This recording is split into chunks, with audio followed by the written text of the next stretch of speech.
Hi, Fola. Hi, Crystal. How are you? I'm doing good. You? Good. Thank you so very much for coming over to my home. My home of Namaste. Yeah, excellent. Yeah, good energy. Thank you for having me. I'm excited to be here and to finally get started on this project. I think we both had it in our minds for a while, so... Yeah, we're aligned. Mm-hmm. We're aligned vibrationally on the same frequency, and that excites me. Yeah, what kind of relationship we're going to have ongoing years to come. So everything happens in divine timing, and people come up into your life to either teach you or to humble you as the student. And exciting experience. So that being said, I know we're kind of talking about different ideas and stuff like that. And I do want to touch base on a little bit of spirituality and how do you connect with your higher intelligence?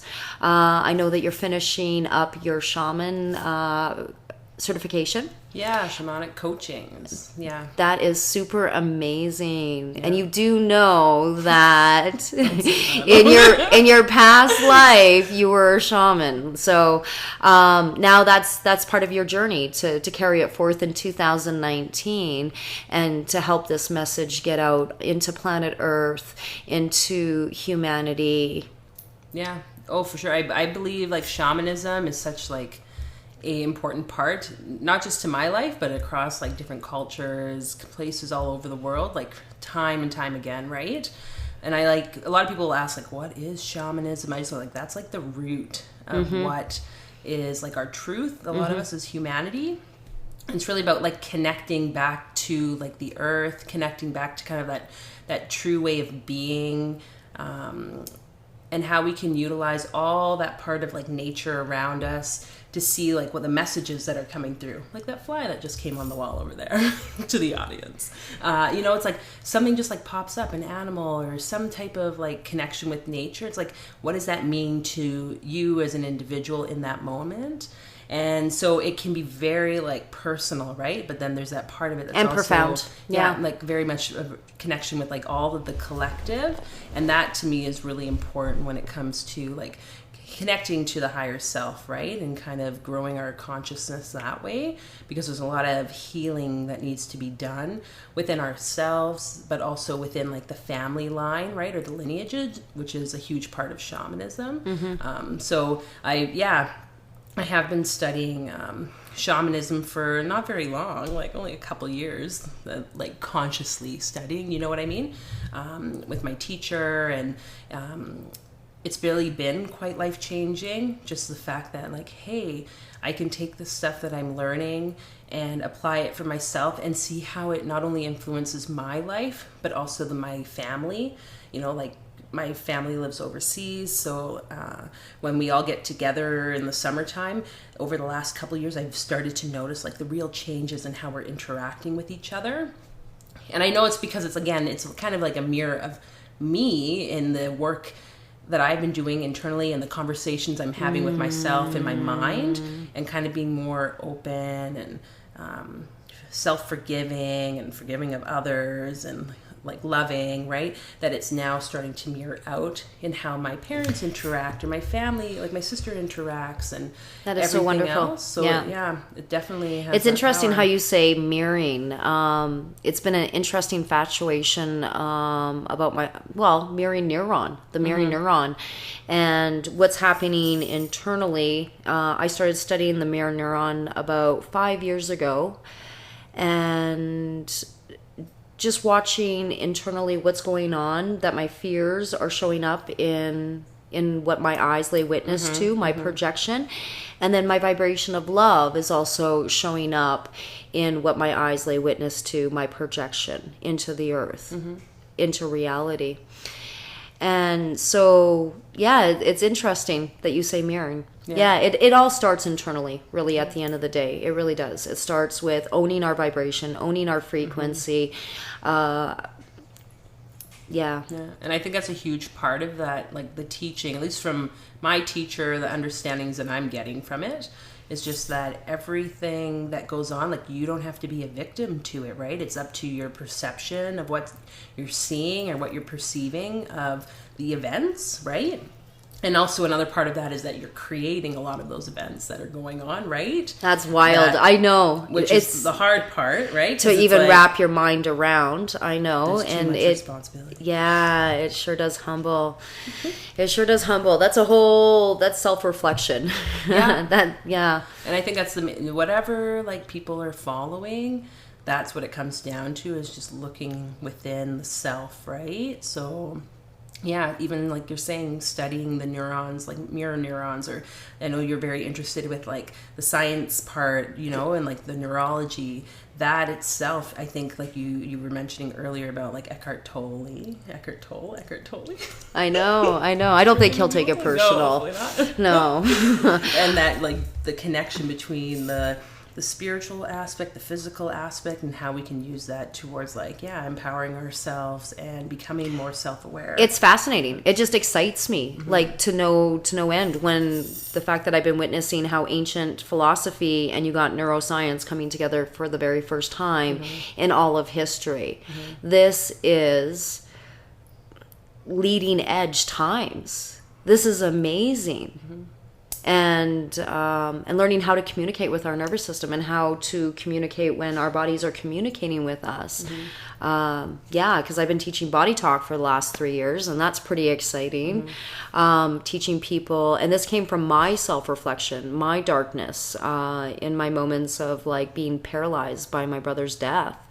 And just, where's that anxiety? What's going on internally in my body? And as I started to understand and start to communicate with my body and my pain bodies and my anxiety, and actually validate, it was a lot to do with validation, like, and actually talk to the heaviness in my chest and say, I love you. I love you. You're safe. You're good. And I noticed a shift from a low vibration of darkness to a high vibration all in 30 seconds by changing my thought and letting it flow through me. Instead of resisting, what had happened to me, I allowed it to flow through me organically, coming to a thought of love and compassion and kindness for my inner being. Yeah, that's powerful. It was a powerful aha moment for me, and awesome. And so it was also a gift from a higher intelligence, as far as I'm concerned. And my certification on planet Earth came from God and said, "Now teach this. Yeah, I like now that. teach this." And I was like, "Whoa, how am I supposed to teach this?" So it's humbling. Yeah, when you do connect with that higher intelligence. Well, and you're doing that more and more, because to me, that's kind of the part of like yoga, right? You teach yoga, like that's about connecting mind, body, right? And really feeling into that uncomfortability. The darkness, really. It's So the last 10 years coming on my brother's death has been an interesting journey. And it's been the last 3-4 years that really coming into a new state of consciousness and just really being tapped into the higher intelligence, and very aware of my angels. I think I mentioned to you, like, I started seeing orbs and all that kind of stuff when I was like 27 after my appendix ruptured. And I was super scared. I was super nervous. I was like, oh my God, I'm losing my mind. What is that? And it wasn't until about 6 years ago that I started to embrace it and I started to communicate with it. And then when my auntie passed away 3 years ago, that's when I knew it. I knew it was her. Like, she kind of probably pushed the angels aside and said, I got this. This is my niece. I got it. Yeah. So she's been guiding me the last 3 years very predominantly, along with my other ancestors. It's pretty neat actually to communicate with them. Yeah. And it's so true, like how close the family lineage or ancestry is, and how it is they want us to like progress forward in life, right? And how we can connect. They become your biggest fan to get back on the yellow brick road. Yeah. They want to see you rise, and they want to see you accomplish what you came here to planet Earth to accomplish. And that is just inner peace in itself. Yeah. So how is it that would you say, like, was there something you did to kind of like accept that gift that you had to be able, to connect to the energies in a different way, like that? 6 years or so ago. I was seeing a psychologist actually about it. Okay. I was seeing a psychologist about a lot of things actually. And it was my psychologist that basically said that that's a gift. You're not losing your mind. That's a gift. That's an interesting psychologist too. Yeah, person. That's they should all be talking like this. I know. I loved it. And I've had all kinds of doctors and psychologists telling me the most mind-blowing things like, yeah, and so, well, they went to school for 10 years. I didn't, to study the nervous system. So that was my prescription. One of my prescriptions that day, that it was a gift and to embrace it and learn how to embrace it. And it's wonderful to connect with different portals and different realms of existence. Do you think if like you had heard that when you were like, when it was first happening at 25, this is a gift, that you would have accepted it? Or was it like over the years of things happening to, because I feel like you still I think it was God's plan. Right? I think it was God's plan. Yeah. Or maybe I just didn't get the message the first time, the second time. And it, I'm the kind of person that needs somebody with a certificate and certified, and then another certification of a doctor to say, and then it was like 3 certifications of a doctor saying the same thing and saying, oh, that's a gift. Oh, and you're an empath. And oh, that's a gift too. Okay. Yeah. If only we had more like health professionals talking that way. You know what I mean? Yeah, and, like, I know. And coming from a place of like empowerment, instead of being like, no, there's something wrong here. Like, don't talk about that stuff. You need to like just be quiet and don't mention that to anybody because it's making me feel uncomfortable. You know what I mean? Which I think happens a lot. And then, we listen to people who are, have so many like letters after their name as experts, but it's like, well, you're the expert of your own self, really. Your body knows that's the high intelligence, right? If it's communicating with you all the time with different aches and pains and all the different thoughts that come through, it's like, just listen to that, right? What's happening internally, your navigation, your internal navigation will bring you to the yellow brick road, and trusting that process, of course. And that takes time, time, and that takes to connect. It takes patience with oneself and nurture and self-love and knowing that you're provided for and that everything's happening for a reason. Surrendering to letting things are happening for a reason is sometimes easier said than done. Surrendering. Surrendering. I know you call it pause. But pause is good. Pause is good. People need to pause and just be. Just be. Otherwise then, I know for me, I get so much in my head. Like, what, even us just meeting, I feel to do, it's like, okay, I can get so behind, like, okay, what needs to happen, and like write all these ideas down, and then it's like, really, I'm just making a huge mess of the whole freaking thing. It should be very organic. Okay, just let it let it just happen. It's gonna happen in free flow and. But we're like society of control. Yeah, we are. That's the main part. Yeah, ego. Yeah. And if you were to say to somebody in the left side of their brain, just surrender. Surrender to who? What? Well, there always has to be someone or something else in control, right? Which I think is like a hard area that I've had in life with like relationships. It's like I always feel like there's a struggle of control. Like, that's my understanding a bit of like what love was or is, like I still battle a bit with that of like, if I am in a relationship or in love with someone, then a part of me has to surrender, but in a negative way, that they have like total control over me, right? Which isn't necessarily true. It's like, but finding that balance between what is like I don't know, can I call it pure surrender, or like vulnerable surrendering versus giving into like a force that is like something to be reckoned with. I don't know, but if that makes any sense at all. No, it does. Completely makes sense. I think like nowadays with governments and all these things that we have kind of going on, that it's so easy for us to kind of fear that, oh, I don't want to lose control at all. So then we close off to other people or to relationships where people maybe do want to show us like love or unconditional love, hopefully most of the time, right? In pure form. Yeah. In pure form. I think I think unconditional love in pure form is no expectations. No expectations. We, as human beings, we put so much expectations upon each other. And I think the purest form is, just showing up. Mm-hmm. And, them just showing up in pure form with no expectations. But we put expectations, so much expectations upon each other. And ourselves.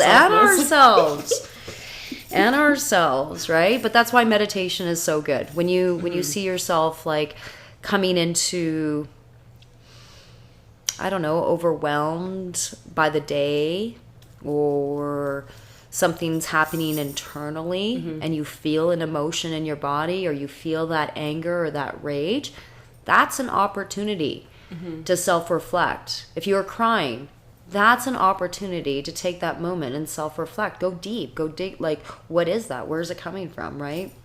Yeah. That can be hard, though, when sometimes the emotions aren't the most pleasant. Yeah, but that's why we're here to... That's part of being the student of life, really. Get through your lessons. Take your time with your lessons. Because you won't evolve. And if you get through your lessons and you humble yourself as the student of Earth, and you're coming into a new state of consciousness, then you're coming into a new grade. Like an upgrade. Well, yeah, it is. Or a new grade of school. New grade of school. Like you're coming into like post-secondary or university. Okay. Now you're coming into your master's, or whatever the case is. Yeah. And you're remembering. You're tapping into that spiritual well-being, and you're remembering who you are and why you came here, and you're standing tall in that vibration. Yeah, it puts a new meaning to the school of life. Right? It does put a new twist to the school of life, for sure it does. And that's, when you're talking about like the meditating and being with the different emotions, right? Like, I think the thing that's helped a lot for me is just trusting that like whatever that feeling is or that emotion, that it will pass, right? It's not going to be around forever because everything, like nothing stays, right? It's always constantly changing. Unless you resist it. Now, if you resist if you resist that emotion, it's going to stay on in your heart chakra, right? Or it could stay in your digestive system. Like it'll have like an energetic cold in a sense, right? Yeah. Energetic cold. I think though it's still kind of cycling like to and from, like you're maybe to and from the awareness of the person, but for sure it's going to be there until it's dealt with, right? Yeah, in that, for sure. In that energy pattern that it is currently being held at, and then maybe once it's finally looked at and like resolved or worked through, then it passes, and then there's probably going to be another instance where something similar. I don't know. I feel like nothing ever like fully stops. It just comes in different degrees of intensity. It's something to heal internally. Whatever our eyes lay witness to, it's something to heal internally. And if you humble yourself to that, and that's something with the shamanism. It talks about too. Like the important part is that there's some of us who are talking about like topics like we're talking about today, that are maybe doing more of like the self-development and the work around the self. But it's not just about the self. It's also like healing our family line, right? Which would make sense. Oh, that's so interesting that you're bringing that up. The lineage, Yeah, when the ancestors are like communicating, right? Which like really in North America, we're the only place where we don't really have that like communication as strongly as like, in other places you'd go and you'd like give your blessings to your ancestors, give thanks for the things they did, kind of passing it on. But it's because it also is helping them when they no longer are around on this physical plane to do the work of things that, they maybe didn't get the chance to finish. It's our responsibility to rise. Yeah. So whatever, our ancestors didn't accomplish, our lineage, you bet. It's our opportunity to rise for them. To come into a new state of consciousness, to come into our masters, it's pretty exciting, actually. It is, and it can be scary because then you're like, I know there's some days for me I'm like, oh my God, I don't want to have this anymore. Like, not that you can ever go back asleep. I was scared, but for sure, definitely. It's like, I don't want to carry this. I don't want to have to deal with this. But it's like you've been given a gift, right? Even though it's going to be almost more challenging, especially when you are more like aware, sensitive to all the other energies of people and things, like, oh, but just, yeah, again, being like, okay, knowing that there's that's kind of your purpose as well, to have to go through some of these things and like support others, and that trusting that you're going to come to that place where it's like, okay, you will be successful, right? We just have to keep working. And a meditative instructor will be like, yeah, work diligently, work patiently, like you just got to keep at it. You will be successful no matter what.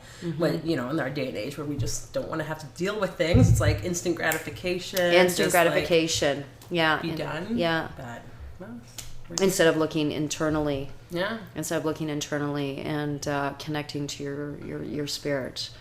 And in that moment as your inner peace, and your tranquility. Yeah, it's funny that it's not funny. I'm grateful that you actually brought that up, lineage. I've thought about that a lot actually the last year, and it keeps coming up. The universe keeps putting it in my element.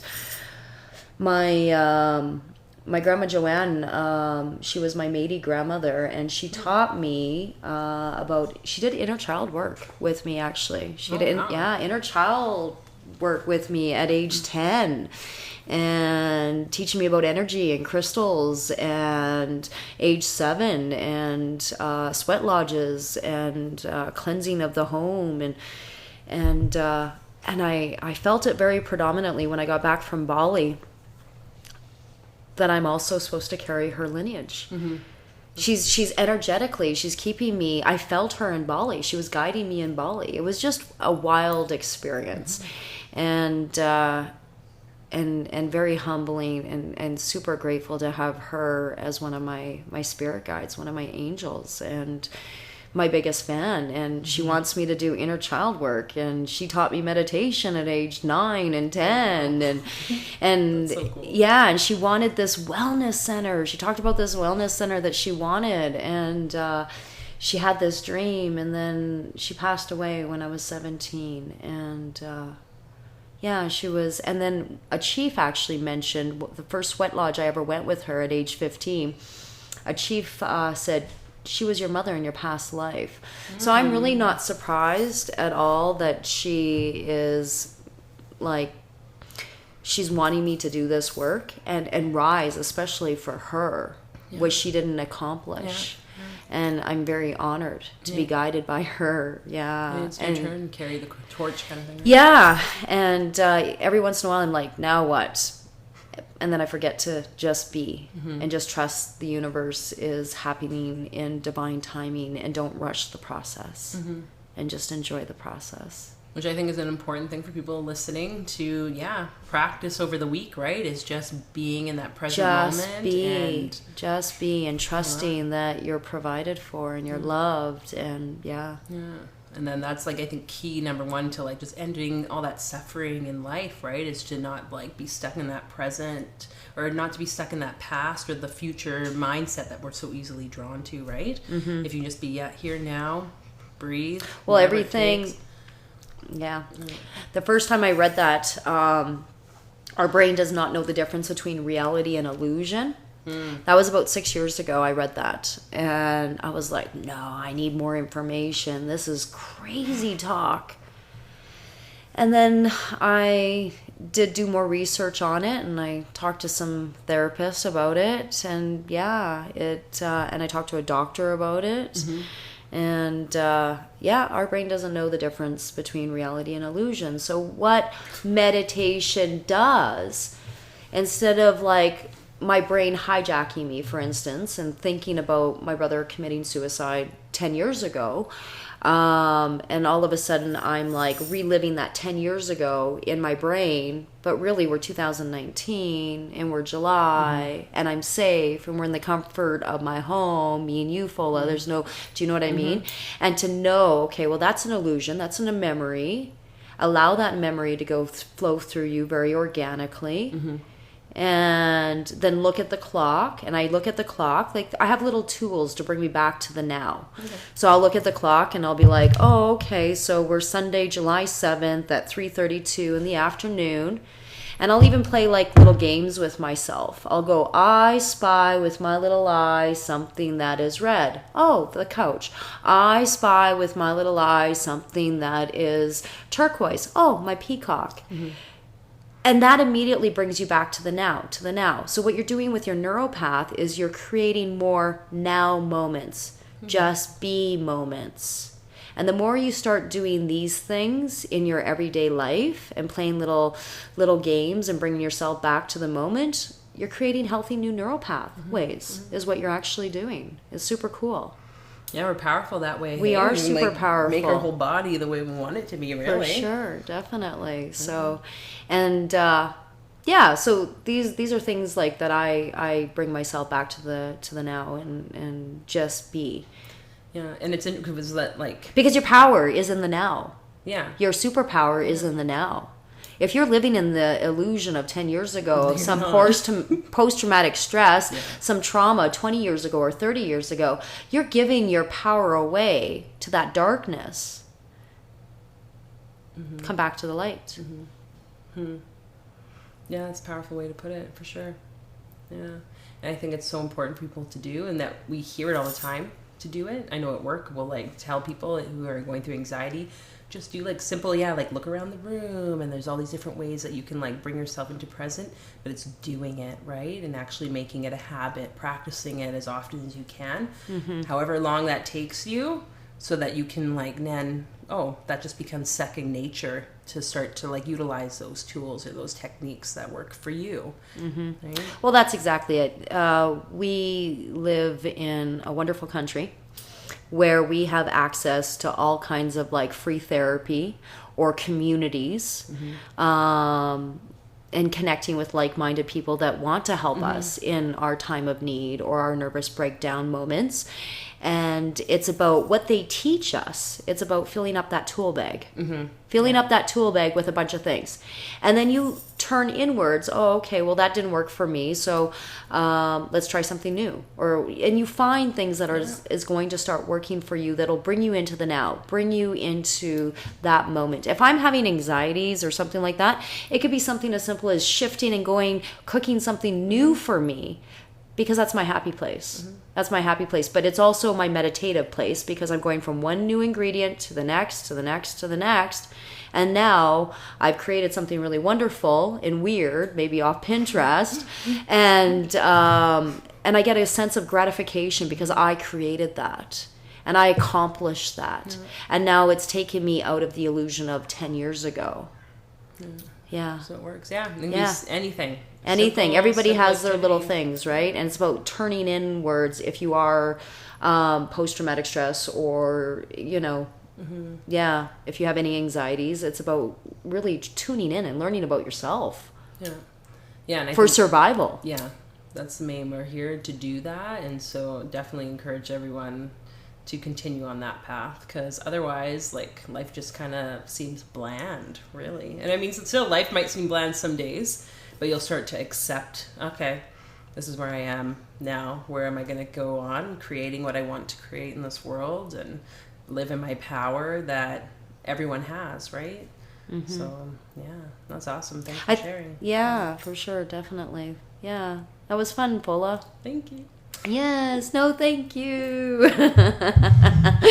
Yeah, it was great. It was really raw and it was authentic, and I think that I just want to leave with a message that anybody that has mental health issues, it is your opportunity to rise. It is an opportunity to rise and truly self-reflect and come into a new state of consciousness, and to know that you are a gift. You are a gift. You have a purpose. You have a purpose on planet Earth, and come into that gift, and you'll find confidence. And if you feel alone, there is a community of people that will open their arms to love you.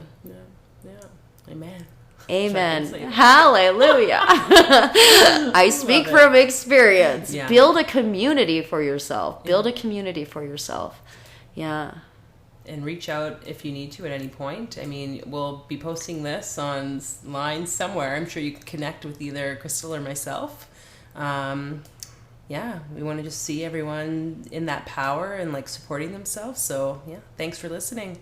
Yeah, thank you so much for listening. Namaste. Okay, take care.